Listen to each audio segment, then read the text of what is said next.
नमस्कार. करिअर विजयच्या माध्यमातून आज आपला विषय आहे इंडस्ट्रीच्या कर्मचाऱ्यांना प्रशिक्षण. खरं तर शाळा कॉलेजमधल्या विद्यार्थ्यांना मार्गदर्शन जेवढं गरजेचं आहे, बँकांमधल्या कर्मचाऱ्यांना मार्गदर्शन जेवढं गरजेचं आहे, आपण नर्सेसचाही देखील विचार केला, त्यांचं कम्युनिकेशन स्किल, त्याचबरोबर इंडस्ट्रीमध्ये काम करणारे जे आमचे हे सगळे बांधव आहेत, ते जे कामगार आहेत, त्या एम्प्लॉईजबद्दल सुद्धा प्रशिक्षणाची मोठी गरज आहे. आणि बऱ्याच कंपन्या असे प्रशिक्षणाचे कार्यक्रम ठेवत देखील असतात. 2 तासाचं व्याख्यान असेल, 4 तासाचा वर्कशॉप असेल, दिवसभराचा ट्रेनिंग प्रोग्राम असेल, या माध्यमातून काम करणारे जे वर्कर्स आहेत, ऑपरेटर्स आहेत, तिथले कर्मचारी आहेत, त्यांचं प्रशिक्षण होणं गरजेचं आहे.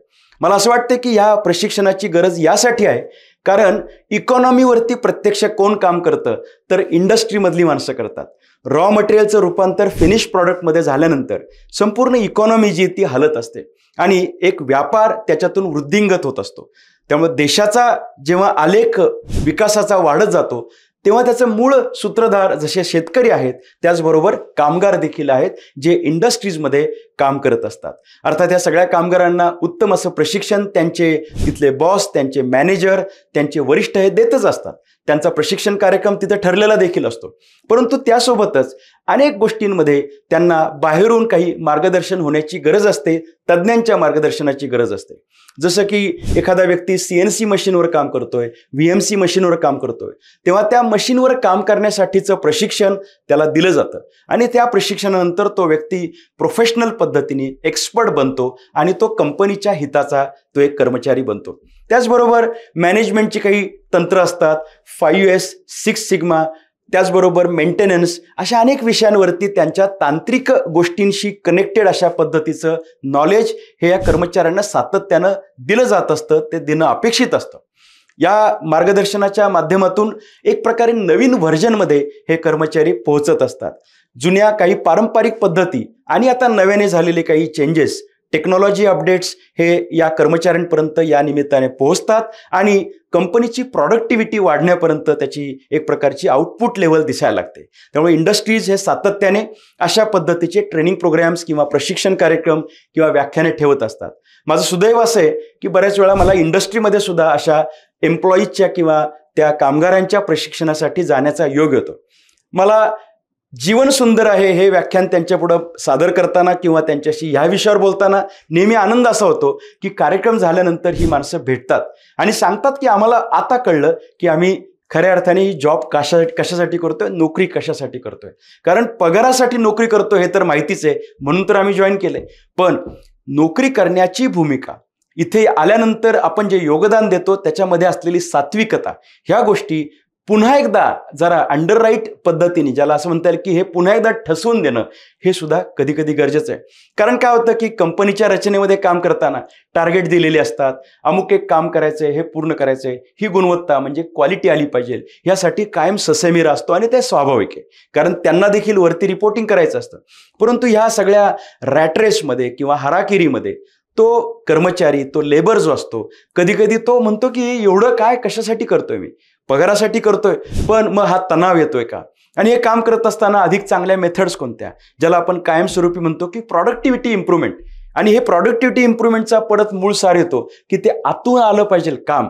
जेव्हा काम आतून येतं तेव्हा आपल्या चुका कमी होतात, वेस्टेजेस कमी होतं, एरर्स कमी येतात आणि पुढे क्वालिटीमध्ये अडचण येत नाही.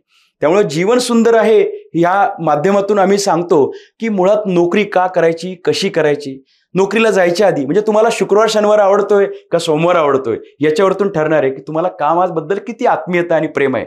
अर्थात ती सगळ्यांची तेवढी असेल असं नाही, हळूहळू त्याच्यामध्ये विचार करण्याची प्रवृत्ती, त्याचा प्लॅटफॉर्म, त्याची थॉट प्रोसेस बदलणं ही अत्यंत गरजेची आहे.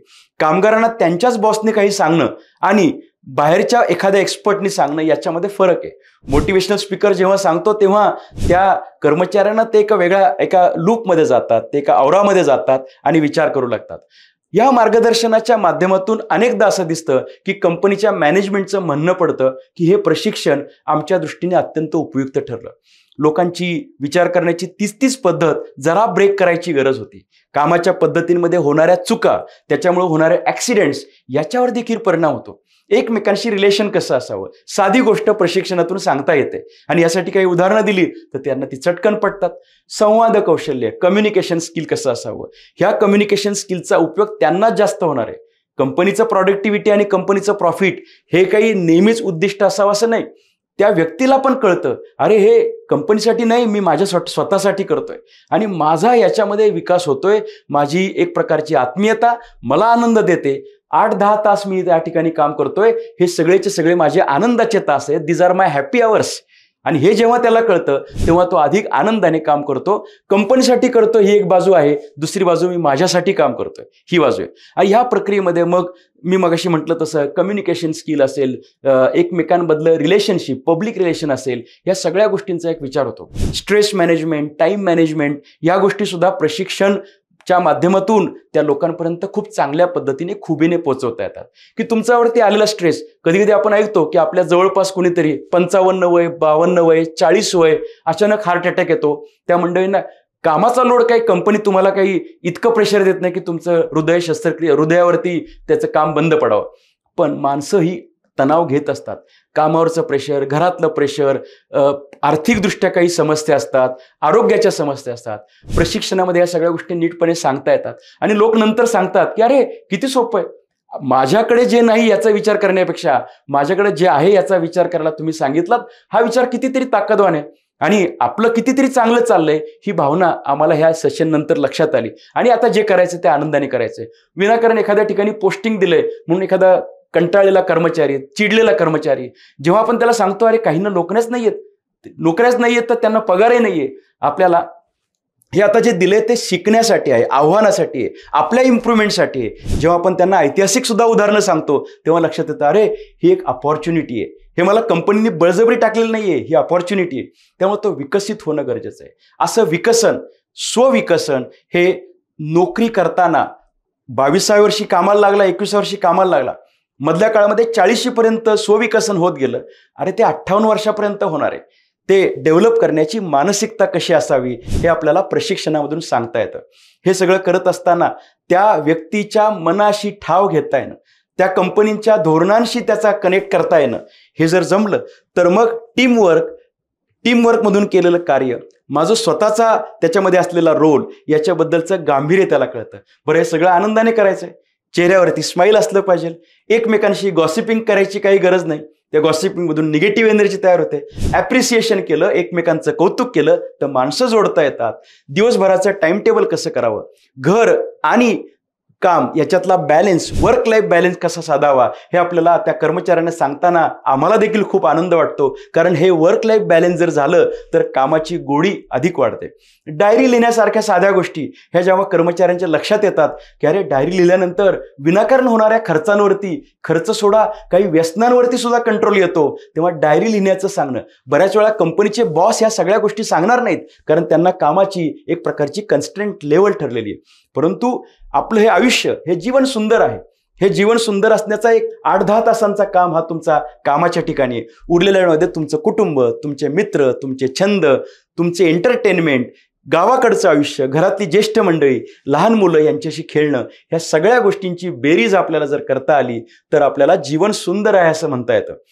ट्रेनिंग प्रोग्राममध्ये जेव्हा आपण हे सगळं सांगतो तेव्हा कंपनीच्या वरिष्ठांना देखील याचा आनंद असा होतो की जे हवं होतं ते व्यवस्थित सांगितलं गेलं आणि याच्यामुळं लोकांच्या कामाच्याकडे पाहण्याचा दृष्टिकोन बदलला. त्या कामामध्ये क्वालिटी आली. काम करताना चेहऱ्यावरती पडके भाव असण्याच्या ऐवजी आता प्रफुल्लित भाव दिसायला लागले. व्यक्ती विकसित होऊ लागली आणि कंपनी देखील प्रॉफिट कमवू लागली. मला असं वाटतं की प्रशिक्षणाचे विषय अनेक आहेत. या सगळ्या माध्यमातून सातत्याने जसं लसीकरण केलं जातं बालकांचं, त्याच पद्धतीने कर्मचाऱ्यांचं लसीकरण या प्रशिक्षणाच्या माध्यमातून जेव्हा होत राहतं, ते करणारे अनेक लोक असतील, ते आम्हीच करू असं नाही, कुणीही असतील, परंतु ते प्रशिक्षण व्हायला पाहिजे. हे प्रशिक्षण तांत्रिक स्तरावरती होत असतं. हे प्रशिक्षण कदाचित टेक्नो कमर्शियल गोष्टींवरती होईल. काही गोष्टी या तुमच्या ह्युमन स्किल्सवरती असतील तर काही गोष्टी या कम्प्युटर स्किल्सवरती असतील. काही गोष्टी तुम्हाला जीवनाकडे पाहण्याचा दृष्टिकोन देतील तर काही गोष्टी तुम्हाला व्यावहारिक सत्य सांगतील. अशा सगळ्या प्रशिक्षणाच्या माध्यमातून हा कर्मचारी, हा कामगार, हा तंत्रज्ञ, हा जर त्या ठिकाणी जर एक प्रकारे त्याला शार्पनेस येत गेला, त्याच्या व्हर्जनमधलं ॲडव्हान्स व्हर्जन त्याला मिळू लागलं तर निश्चितपणे त्याच्या कामाच्या पद्धती बदलणार आहेत, ज्या मुळात ॲडव्हान्स स्वरूपाच्या बनत जातील. त्यामुळे अशा पद्धतीचं प्रशिक्षण, इंडस्ट्रियल ट्रेनिंग माझ्या दृष्टीने जसं शालेय विद्यार्थ्यांना त्यांचं प्रशिक्षण असतं त्याच पद्धतीने गरजेचं आहे.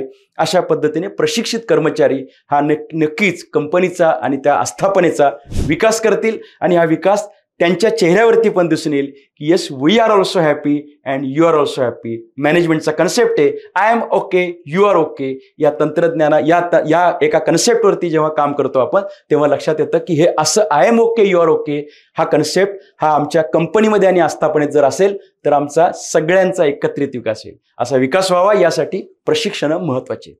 धन्यवाद.